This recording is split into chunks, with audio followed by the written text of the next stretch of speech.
Shalom à tous et à toutes. Le thème qu'on va traiter aujourd'hui, comment doit-on entrer dans la synagogue? Alors, Baruch Hashem, tous les jours, on va tous à la synagogue pour prier, pour étudier. Maintenant, comment, dans quelle situation on doit rentrer dans la synagogue? Alors, il y a deux points importants. D'abord, premier point, la Gemara Ledom Brachot, page 6, page 6b. La Gemara dira, Ravuna, Ayotse mi bet hakneset, lo yapsia psia gasa. Celui qui sort de la synagogue, il ne doit pas sortir à grands pas, on va dire aujourd'hui en courant. Pourquoi? Quelqu'un qui sort de la synagogue en se dépêchant, à plus forte raison en courant, c'est pas bien parce qu'il montre un certain mépris pour la synagogue. Tu cours d'un endroit où tu n'as plus envie d'être. Tu es dans la maison d'Hachem, donc quand tu pars, tu dois partir doucement, pour montrer finalement que tu pars à contre-cœur. Tu es obligé de partir, t'occuper de ton travail, de ta famille, mais tu es triste finalement de quitter la maison d'Akadosh Baruch Hu. Par contre, dit la Gemara, quand on rentre dans la synagogue, alors bien entendu, il y a une isva de courir, à tel point que la Gemara nous dit que même le Shabbat, alors Shabbat c'est un chidouche, parce que Shabbat normalement, on ne doit pas marcher et on ne doit pas faire comme en semaine. Donc Shabbat, logiquement, on ne doit pas courir. Mais on dit la Gemara, si c'est pour aller à la synagogue, pour pré-étudier la Torah, il y a une mitzvah de courir. Pourquoi? Quand tu cours pour aller à la synagogue, que ce soit Shabbat ou en semaine, il n'y a pas de différence, tu montres un amour pour la mitzvah. Tu montres finalement l'attachement, l'amour que tu as pour la prière, pour l'étude de la Torah. À tel point, vous savez, dit le Gaon de Vilna, la Gemara dit que dans ce monde, il n'y a pas de récompense pour les mitzvot. La récompense des mitzvot, elle est essentiellement dans le Olam Haba, dans le monde futur. Ça, dit le Gaon de Vilna, c'est uniquement la mitzvah elle-même.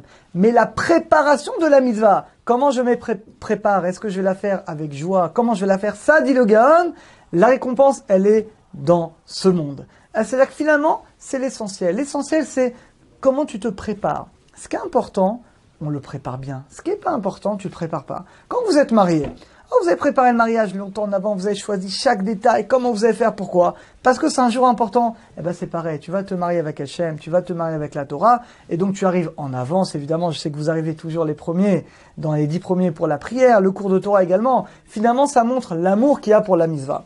À tel point que dit la Gemara, il y a ce qu'on appelle srar psiot, le mérite des pas. Ça veut dire, si tu peux aller à la synagogue en voiture, mais tu peux aussi aller à pied, c'est pas très loin, eh ben il vaut mieux aller à pied, parce que tu as le mérite de l'effort que tu vas faire pour aller. Alors si tu es en retard, évidemment, tu prends la voiture, mais imagine que tu n'es pas en retard, tu peux arriver en marchant, et ben dans ce cas-là, il vaut mieux marcher. Pareil, dit le Rav Yosef, si jamais tu vas te garer près de la synagogue, il vaut mieux te garer un petit peu plus éloigné, pour que finalement tu vas faire un effort. Tu vas marcher un petit peu, et ça montre finalement, si tu es en retard, non, mais si tu n'es pas en retard, eh bien ça montre finalement l'attachement, l'amour que tu as pour la mitzvah. Donc c'est la première halakha qu'on apprend ensemble. Pour rentrer dans la synagogue, on doit le faire, on doit rentrer rapidement, en courant, mais pour sortir de la synagogue, on doit le faire doucement, avec un petit pincement au cœur, pour ne pas montrer qu'on est content de partir de la maison d'Hachem. Deuxième halakha, comment on rentre dans la synagogue? Ça veut dire, est-ce qu'on doit rentrer la tête élevée ou la tête basse? Alors de qui on apprend cette halakha? Eh bien de David Améler. Vous savez, la Mishnah, c'est dans le sixième pérec, de sixième chapitre de Pirkei Avot, la Mishnah nous dit qu'on doit toujours honorer quelqu'un qui nous enseigne la Torah. Et dit la Mishnah, même si quelqu'un t'a enseigné que un chapitre, même une halakha, même une lettre de la Torah, un mot de la Torah, tu dois quand même lui donner du kavod, du respect pour le remercier. Et la Gemara dit, d'où on apprend ça? De David Améler, du roi David, qu'il a appris de Achitophel, deux choses, et il appelait mon maître, mon rave, mon ami. Il lui donnait plein d'attributs comme ça pour le mettre en valeur. Maintenant, ce qui n'est pas écrit dans la Mishnah, quelles sont les deux lois que le roi David il a pris de Achitophel? Alors la première loi, David Améler, au début, il étudiait seul. Et Achitophel lui a dit, c'est pas bien d'étudier seul. Il y a écrit qu'il y a un glaive sur ceux qui étudient seul. Parce que quelqu'un qui étudie seul, évidemment, personne ne va le contredire, personne ne va lui dire que ce qu'il dit, c'est pas vrai. Et donc, Achitophel lui a dit, viens, on étudie ensemble.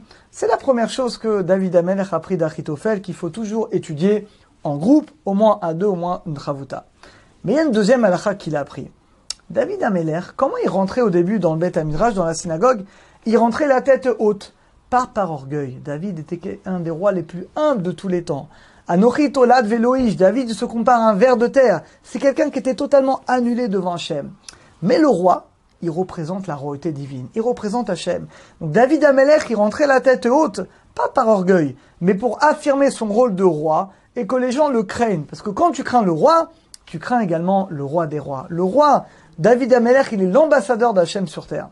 Achitophel lui a dit, c'est pas bien. Il lui dit, même si tu es le roi, quand tu rentres dans la maison d'Hachem, tu dois rentrer avec humilité. Tu dois baisser la tête, baisser tes yeux pour montrer que tu t'annules. Même si tu es le roi, mais même le roi, il doit s'annuler devant Hachem.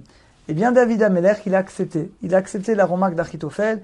Et à partir du moment où il a pris cette halakha, eh bien, même lui, quand il rentrait dans la synagogue, il rentrait la tête baissée, avec humilité. Bien qu'il était le roi, mais il s'humiliait quand même, il se rabaissait devant Akadosh Baruch Hu. Alors, je sais que vous, Baruch Hashem, vous êtes tous messieurs des rois, mesdames, vous êtes tous des reines.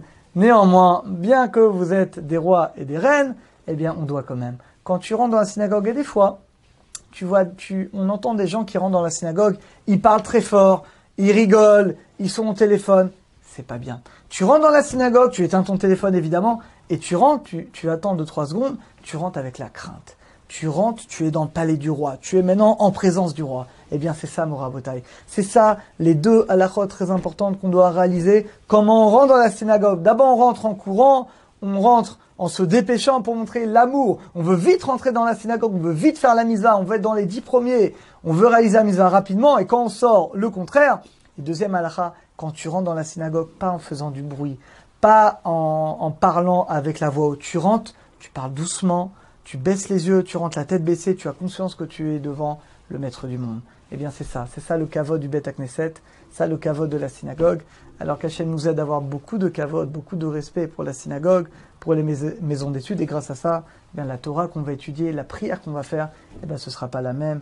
Et Bezrat Hachem, toutes nos prières seront exaucées par Akadosh Baruch Hu. C'est ce qu'on souhaite à tout le clan Israël. Alors à très bientôt, et qu'on ait le srout de réaliser cette halakha et de toujours rentrer avec beaucoup de silence, de sainteté et de discrétion. À très bientôt à tous.